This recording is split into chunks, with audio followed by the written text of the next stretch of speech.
Hello super moms, welcome to our channel. ಇವತ್ತಿನ ವಿಡಿಯೋದಲ್ಲಿ ಯುಗಾದಿ ಹಬ್ಬದ ದಿನ ನಾವು ಹೇಗೆ ಮಾಡಿದ್ವಿ, ಏನೇನು ಅಡುಗೆ ಮಾಡ್ಕೊಂಡ್ವಿ, ಬೇವು ಹೇಗೆ ಮಾಡಿದ್ವಿ, ಎಲ್ಲರೂ ಸೇರಿ ಹಬ್ಬನ ಹೇಗೆ ಆಚರಿಸಿದ್ವಿ, ಮನೆ ಮುಂದೆ ರಂಗೋಲಿನ ಹೇಗೆ ಹಾಕಿದ್ವಿ, ಏನೇನು ಅಡುಗೆ ಮಾಡ್ಕೊಂಡು ತಿಂದ್ವಿ ಎಲ್ಲನೂ ಇವತ್ತು ಈ ವಿಡಿಯೋದಲ್ಲಿ ನಿಮ್ಮ ಜೊತೆಗೆ ಶೇರ್ ಮಾಡ್ಕೊತೀನಿ. ಫಸ್ಟ್ ಎಲ್ಲರಿಗೂ ಯುಗಾದಿ ಹಬ್ಬದ ಶುಭಾಶಯಗಳು. ಈ ವಿಡಿಯೋ ಮಾಡೋದಕ್ಕೆ ಸ್ವಲ್ಪ ಲೇಟ್ ಆಯಿತು, ಆದರೂ ಎಲ್ಲನೂ ನಿಮ್ಮ ಜೊತೆ ಶೇರ್ ಮಾಡ್ಕೊತೀನಿ, ಎಲ್ಲಿನೂ ಮಿಸ್ ಮಾಡದೆ ನೋಡಿ. ಮೊದಲಿಗೆ ನಾವು ಎಲ್ಲ ಕಸ ಗುಡಿಸಿ ಸಾರಿಸಿ ರಂಗೋಲಿನ ಹಾಕೋದು ಹಬ್ಬದ ವಿಶೇಷತೆ ಅಲ್ಲ. ಅದಕ್ಕಾಗಿ ನಾನು ಹೊಸ್ತಿಲು ಮತ್ತು ತುಳಸಿ ಎಲ್ಲೆಲ್ಲಿ ರಂಗೋಲಿ ಹಾಕ್ತೀವಲ್ಲ ಅಲ್ಲೆಲ್ಲ ಅರಿಶಿಣದಿಂದ ಸಾರಿಸಿದ್ದೀನಿ. ಆಮೇಲೆ ಅಂಗಳದಲ್ಲಂತರೂ ಅವಾಗೆಲ್ಲ ಸಗಣಿಯಿಂದ ಸಾರಿಸ್ತಾ ಇದ್ವಿ. ಬಟ್ ಈಗ ಸಗಣಿ ಸಿಗಂಗಿಲ್ಲಲ್ಲ ನಮಗೆ, ಅದಕ್ಕಾಗಿ ಅದರದ್ದೇ ಒಂದು ಕಲರ್ ಬಂದಿದೆ. ಆ ಕಲರ್ ನೀರನ್ನು ಹಾಕಿ ಅಂಗಳನ ಸ್ವಚ್ಛ ಮಾಡಿ ಇಟ್ಕೊಂಡಿದ್ದೀನಿ. ಈಗ ರಂಗೋಲಿನ ಹಾಕ್ತಾಯಿದ್ದೀನಿ. ಮೊದಲಿಗೆ ಹೊಸ್ಲೆಲ್ಲ ಹಾಕಿ ಚಿಕ್ಕದು, ಯಾಕಂದರೆ ಹೊಸ್ಲಲ್ಲಿ ಹಾಕಿದರೆ ನಮ್ಮ ಕುಶಾಲ ಎಲ್ಲ ಕೆಡ್ಸಿಟ್ಬಿಡ್ತಾಳೆ. ಹಾಗಂತ ಹಬ್ಬದ ದಿನ ಹಾಗೆ ಬಿಡೋಕ್ಕೂ ಆಗೋದಿಲ್ಲಲ್ಲ, ಅದಕ್ಕಾಗಿ ಸಣ್ಣ ರಂಗೋಲಿನ ಹಾಕಿದ್ವಿ. ಯುಗಾದಿ ಹಬ್ಬ ಸ್ಪೆಷಲ್ ಇರೋದರಿಂದ ಸ್ವಲ್ಪ ಕಲರ್ಫುಲ್ಲಾಗಿ ಕಾಣಲಿ ಅಂಥೇಳಿ ವಾಣಿಶ್ರೀ ಮತ್ತು ವಿದ್ಯಾಶ್ರೀ ಇಬ್ಬರು ನನ್ನ ಮಕ್ಕಳು ಅದಕ್ಕೆ ಕಲರನ್ನ ತುಂಬ್ತಾ ಇದ್ದಾರೆ.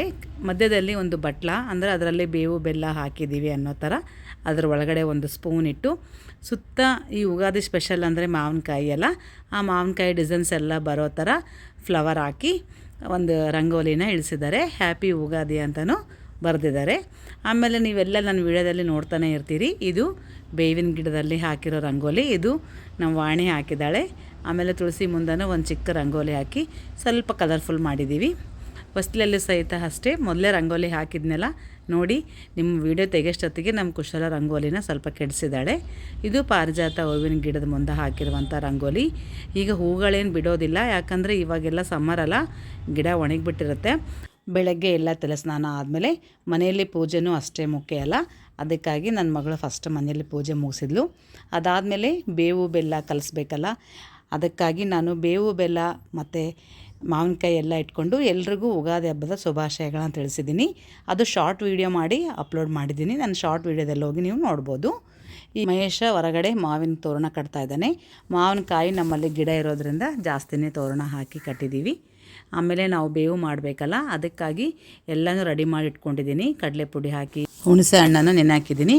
6 ರುಚಿಗಳಿಂದ ಬೇವನ್ನು ಮಾಡ್ತಾರೆ. ಕೆಲವು ಕಡೆ ಬರೀ ಬೇವು ಬೆಲ್ಲ ಅಷ್ಟೇ ತಿಂತಾರೆ. ನಮ್ಮ ಕಡೆ 6 ರುಚಿ ಹಾಕ್ತೀವಿ. ಅದು ಯಾವುದ್ಯಾವುದಂದರೆ ಕಹಿ, ಸಿಹಿ, ಹುಳಿ, ಉಪ್ಪು, ಒಗರು ಮತ್ತು ಖಾರ ಅಂತ ಈ 6 ರುಚಿಗಳನ್ನು ಕೂಡಿಸಿ ಬೇವು ಅಂತ ರೆಡಿ ಮಾಡ್ತೀವಿ. ಆದಷ್ಟು ಎಲ್ಲರೂ ಬಾಳಲ್ಲಿ ಸಿಹಿನೇ ಹೆಚ್ಚಾಗಿರಲಿ ಅಂತ ನಾನು ಬೇಡ್ಕೋತೀನಿ.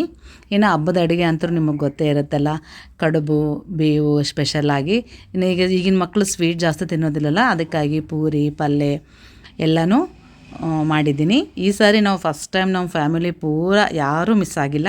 ಯಾಕಂದ್ರೆ ಪ್ರತಿ ಸಾರಿ ನನ್ನ ಮಗಳನ್ನ ಯಾರನ್ನೊಬ್ಬರು ಮಿಸ್ ಆಗ್ತಾನೆ ಇದ್ವಿ. ಈ ಸಾರಿ ಯಾರೂ ಮಿಸ್ ಆಗಿಲ್ಲ. ಇವರು ನಮ್ಮ ಫ್ರೆಂಡ್, ಇವ್ರ ಮಗನಿಗೆ ನಮ್ಮ ಮಗಳನ್ನ ಕೊಟ್ಟಿರೋದು.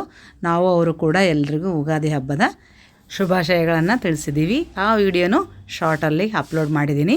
ಇದು ವಾಣಿಶ್ರೀ, ಅವರ ಅತ್ತೆ ಮಾವ ಮತ್ತು ಕಾರ್ತಿಕ್, ಅವರು ಕೂಡ ಎಲ್ರಿಗೂ ಯುಗಾದಿ ಹಬ್ಬದ ಶುಭಾಶಯಗಳನ್ನು ತಿಳಿಸಿದ್ದಾರೆ. ಹಾಗೆ ಮಹೇಶ್ ಮತ್ತು ವಿದ್ಯೆ ಅವರು ಕೂಡ ನಿಮ್ಮೆಲ್ಲರಿಗೂ ಯುಗಾದಿ ಹಬ್ಬದ ಹಾರ್ದಿಕ ಶುಭಾಶಯಗಳನ್ನು ತಿಳಿಸಿದ್ದಾರೆ. ನಮ್ಮ ಕುಶಲನು ನಿಮ್ಮೆಲ್ಲರಿಗೂ ಹಬ್ಬದ ಶುಭಾಶಯಗಳನ್ನು ತಿಳಿಸಿದ್ದಾರೆ. ಆ ಎಲ್ಲ ವಿಡಿಯೋಗಳು ಸಹಿತ ಶಾರ್ಟಲ್ಲಿ ಅಪ್ಲೋಡ್ ಮಾಡಿದ್ದೀನಿ, ಎಲ್ಲರೂ ಮಿಸ್ ಮಾಡದೆ ನೋಡಿ. ಈ ರೀತಿಯಾಗಿ ನಾವು ಈ ಯುಗಾದಿ ಹಬ್ಬನ ಸೆಲೆಬ್ರೇಟ್ ಮಾಡ್ಕೊಂಡ್ವಿ. ಈ ಯುಗಾದಿ ಹೊಸ ವರ್ಷ ಎಲ್ಲರಿಗೂ ತರಲೆ ಹರುಷ ಅಂತ ಹೇಳ್ತಾ ಈ ವಿಡಿಯೋನ ಮುಗಿಸ್ತಾ ಇದ್ದೀನಿ. ಇಷ್ಟ ಆಗಿದ್ದರೆ ಖಂಡಿತ ಒಂದು ಲೈಕ್ ಮಾಡಿ, ಹಾಗೆ ಶೇರ್ ಮಾಡಿ. ನಿಮ್ಮ ಸಪೋರ್ಟ್ ಯಾವಾಗಲೂ ನಮಗೆ ಹೀಗೆ ಇರಲಿ ಅಂತ ಹೇಳ್ತಾ ಈ ವಿಡಿಯೋ ಮುಗಿಸ್ತಾ ಇದ್ದೀನಿ. Thank you.